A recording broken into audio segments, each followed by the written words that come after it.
परमात्मने नमः। ओम श्री सतगुरुदेवाय नमः। देखिए बता रहे भगवान, यह है 14वें अध्याय का 25वां श्लोक। जो मान और अपमान में सम है एवं मित्र और बैरी के पक्ष में भी सम है, वो संपूर्ण आरंभों में कर्तापन के अभिमान से रहित है, हुआ पुरुष गुणातीत कहा जाता है। सब गुणातीत के लक्षण भगवान बता रहे 21वें श्लोक से। अर्जुन ने जो पूछ लिया था ना पहले 14वें अध्याय के 19वें श्लोक में कि गुणातीत जो होता है उसके कौन से लक्षण होते हैं, तभी भगवान ने बता चुके। देखो निंदा स्तुति में वो समान भाव रहता है, उसकी एकता हमेशा भगवान में जुड़ी रहती, वो भगवान को देखता। गुरु कहते कोई अगर तुम्हारी निंदा करता है तो शरीर जो दिखाई पड़ रहा है उसके अंदर बैठा हुआ कौन है। अब कोई स्तुति करता है तब भी उसके अंदर देखो कौन है। भगवान के अलावा कोई कर सकता है? भगवान निकल जाए तो कौन किसी की निंदा कर सकता, कौन किसकी स्तुति कर सकता। इसलिए बता रहे भगवान कि वो परमात्मा में इसे जुड़ जाता है कि उसको परमात्मा ही परमात्मा दिखाई पड़ता है, ना कि निंदा और स्तुति। अब इसमें बता रहे 25वें श्लोक में कि वो मान अपमान में सम, मित्र और बैरी के पक्ष में भी सम होता है, और संपूर्ण आरंभों में कर्तापन के अभिमान का त्यागी होता, रहित होता है, तभी वो गुणातीत कहा जाएगा। भगवान उसको तभी गुणातीत ही कहेंगे। संसार कहे न कहे इसकी चिंता नहीं करनी चाहिए। भगवान कहते हम कहेंगे, उसको हम बताएंगे। ये बात के अंदर से भगवान की जो लिखा पढ़ी होती है तो कहते उसको फिर बंधनों में नहीं डाला जाता। मान और अपमान की प्राप्ति को भी केवल शरीर तक ही सीमित समझता है। सम्मान प्राप्त होने पर उसका हृदय भगवान के प्रति कृतज्ञता से भर जाता है, और अपमान की प्राप्ति पर दोषों के आत्मनिरीक्षण का अवसर समझता है। देखो कैसी भगवान कहते बुद्धि बन जाती है उसकी, कि अगर कोई उसका जौन है शरीर का कहा के हृदय से अगर कोई उसका सम्मान करता है, बहुत आदर करता है, तब उसका हृदय भगवान की ओर कृतज्ञता से भर जाता कि भगवान ये गुण जो भरे हैं वो किसने भरे हमारे अंदर, बताओ हैं भगवान तुम्ही ने ऐसे गुण भरे हैं जो आज संसार में कोई अगर देख करके इसको अच्छा बता रहा। कहा नहीं है संत सुगंध पहचान। संतों की पहचान कैसे होती है? उनकी सुगंध माने उनके आचरण के, उनके आचरण से ही पहचाने जाते हैं। संत महात्मा देखो ऐसे कार्य करते हैं संसार में कि उनका कोई कार्य करते दिखाई नहीं पड़ते, लेकिन ऐसे उनके आचरण होते कि सभी के ऊपर प्रभाव डालते। उस प्रभाव के कारण कितना परिवर्तन आता है। महात्मा गांधी को ही रख लो, लाठी नहीं उठाई, तलवार नहीं चलाई, बंदूक नहीं चलाया, लेकिन सबके विचारों को कैसे बदल दिया, देश को अपने आजाद कर दिया। ऐसे संत महात्मा विचार देते हैं कि देखो किसी को कुछ भी कहने और सुनने की जरूरत नहीं, दुनिया न बदले, बदल जाए हम, तभी मिलेगा हमें परम आनंद। संसार को बदलने की कोशिश मत करो, वो जैसा है वैसे रहने दो। वो जब बदलना चाहे, जैसे बदलना चाहे, भगवान जब उस पर कृपा करें, जब उसका विचार बदले, लेकिन तुम अपना विचार बदलो, क्योंकि तुम भगवान के भक्त। इसलिए वो भगवान की कृतज्ञता माने भगवान को बार बार अपने को आभारी करता। भगवान तुम्हारे हम बहुत आभारी हैं, तुमने ऐसी कृपा की हमारे ऊपर, तुमने ऐसा मेरा सम्मान करवाया, ये तुम्हारा ही है, तुम ही करवाने हो, तुम हमारे अंदर बैठे हो, इनके अंदर हो, तुम्हारे बिना कौन किसी का सम्मान कर सकता है। और कहा कोई अपमान की प्राप्ति हो तब भी वो आत्मनिरीक्षण का अवसर समझता है। कहता अगर कोई अपमान कर देता उसका तो कोई तक जरूर हमारे अंदर ये कमी होगी। ये कितना बड़ा कृपालु है जो हमको हमारी कमी बता दी, हम अपनी कमी को सही कर लेंगे। कम से कम इसने देखी, और तो कोई नहीं देख पाएगा, और कोई को हमको जो है इससे लज्जित नहीं होना पड़ेगा, इससे हमको शर्माना नहीं पड़ेगा, अपनी कमी को हम ठीक करेंगे। जैसे भाई देखो डॉक्टर होता है, डॉक्टर के पास जाते हो तो वो क्या करता, तुम्हारे शरीर में जो कमी होती वो तुमको बता देता है। क्या तुमसे लड़ने बैठते हो? जैसे कुछ कहने बैठते हो, कमी को अपनी जान करके दवाई वो बताता है उसी के अनुसार वो ठीक करने लगता है कि देखो हमको अपनी कमी को दूर करना। ऐसे ही बताया, जो अपमान करने वाला होता है वो तुम्हारी कमी को बताता है। भगवान का भगत उसकी कमी अपनी जान करके अपने में सुधार करता है। तो इसीलिए बता रही गीता कि वो अवसर समझता है सुधरने का। अपमान की प्राप्ति को वो दोषों से आत्मनिरीक्षण करके उस आत्मनिरीक्षण का अवसर समझता है। अपनी ओर से वह किसी से मित्र अथवा शत्रु का भाव नहीं रखता, वो सबके लिए केवल सद्भाव ही रखता। कहते भगवान का जो भक्त होता है उसका कोई मित्र नहीं होता, उसका कोई शत्रु नहीं होता, वो सबके लिए सद्भाव रखता। कोई मित्र है तब भी वही विचार आता कि भगवान ये मित्रता जरूर हमसे की है शरीर से, लेकिन हमारे अंदर जो आत्मा है, इसके अंदर जो आत्मा है वही को देख करके वो अपना कल्याण करे, अपना जो है उद्धार करे।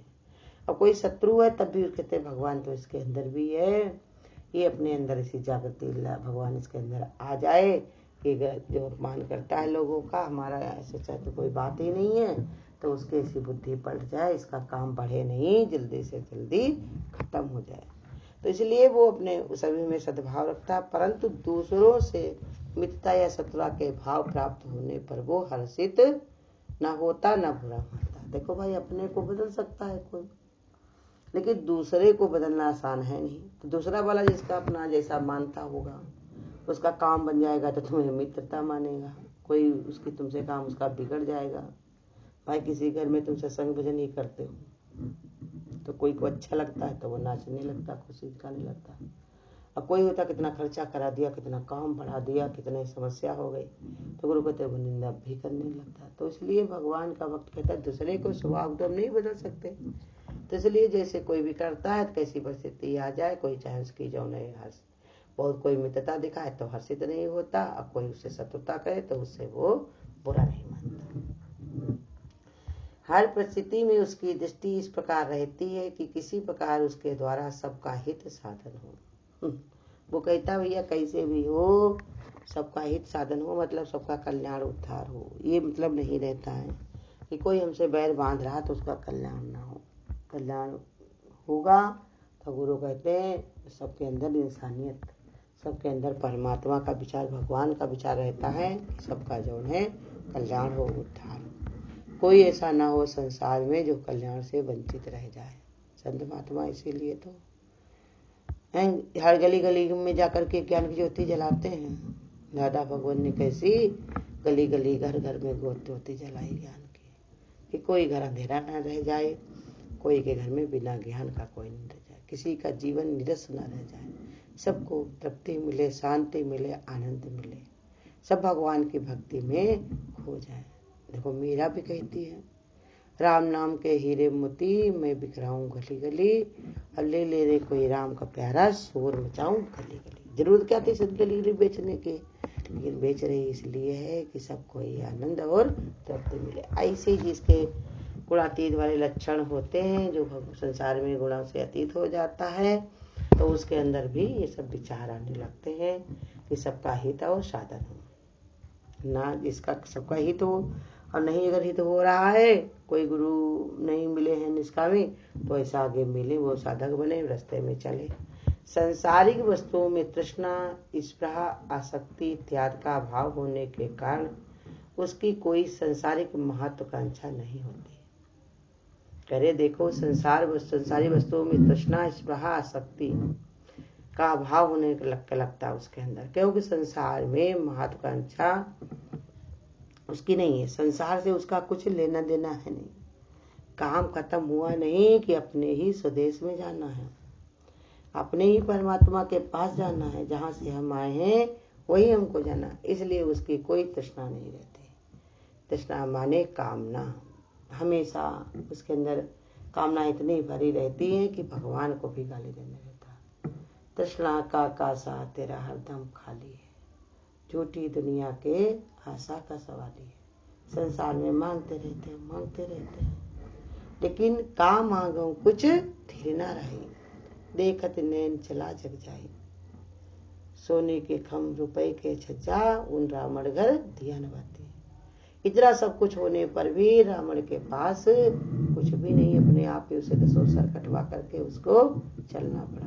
तो इसलिए वो तृष्णा उसकी कम हो जाती है कि क्या करेंगे, क्या जरूरत है। और स्पृहा जो हमारे बहुत बारीक जो इच्छा पड़ी रहती है उसको कहते हैं स्पृहा। वो उसके अंदर आती रही, इतना समय ही नहीं रहता भगवान के तरफ जुड़ने वाले को, इतना विचार ही नहीं हो जाता, क्योंकि इतना वो भक्ति भाव में रत रहता है, इतना परमात्मा में रमा रहता है, परमात्मा से प्रीति में इतना पड़ा रहता है, तो वहाँ उसका दिमाग ही नहीं आता, बारीक से बारीक कुछ भी चीज उसके अंदर इच्छा नहीं आती है। तो स्पृहा नहीं रहती कहीं पर उसके, इस पर से किसी चीज में जो है उसका जुड़ाव नहीं होता।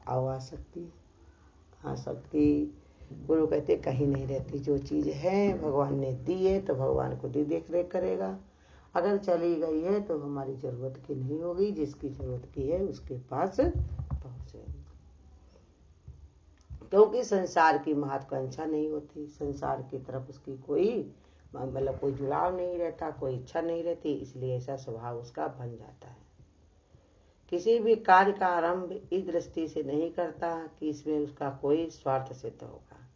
परिस्थिति वश जो कुछ भी होना है वो उचित समझता है, उसे केवल कर्तव्य पालन की दृष्टि से ही करता है। कहते परिस्थिति में कोई भी काम करना लिखा है, तुम्हारे लड़के हैं, बच्चे हैं, घर है, परिवार है, शरीर रखा है, तो इसमें जो कुछ होना है तो वो करता है, लेकिन इसके लिए कोई अपना, गुरु कहते हैं उसको अहंकार नहीं होता कि हम ये करेंगे तो लोग मेरी वाहवाही करेंगे, कहेंगे बहुत अच्छा किया, बहुत अच्छा किया। तो ऐसा नहीं विचार उसके अंदर ये रहता, हमको करना कर्तव्य है, हमको करना चाहिए, तो इसलिए वो करता है, ना कि उसके अंदर ऐसा भाव रहता किसी को इससे फायदा होगा संसार के काम। लेकिन परमार्थ के काम में तो हमेशा इसे जुड़ना है, हमेशा आगे बढ़ चढ़ के करना है कि भगवान हमें को ऐसा निमित्त कारण बना के संसार में अपना ये कार्य करवाते रहो, जब तक जिंदगी है भगवान अपनी सेवा हमको देते रहो, हमेशा एक कार्य में जुड़े रहें, परमार्थ का कार्य हमेशा होता रहे, ये भगवान की चर्चा,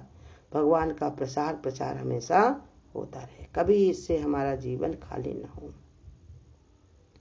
हमेशा भगवान की महिमा का गुणगान होता रहे, जब भी जिब्या खोलो तो राम राम बोलो, भगवान हरि ओम बोलो। तो इसलिए प्रधानता, इसलिए भगवान तरह तरह से बता रहे हैं, चाहे किस्मा 24-25 में कोई भी श्लोक में हो, क्योंकि गुणातीत अवस्था प्राप्त होने का यही सरल उपाय है। हर इंसान को अपनी छानबीन करनी चाहिए, देखना चाहिए कि जो गुरु हमको बता रहा, गीता बता रही है, क्या इसमें से हमारे लक्षण हैं, सब नहीं, सब है तो एक दो है कि नहीं है, ऐसा निश्चय गुरु कहते बनाए, अपना इसको समझे और धीरे धीरे परमात्मा की ओर बढ़े, गुणातीत की ओर बढ़े। हरि। अगर आपको आज की वीडियो अच्छी लगी हो तो वीडियो को लाइक और शेयर करना ना भूलें। आगे की वीडियोस देखने के लिए चैनल को सब्सक्राइब करें और नोटिफिकेशन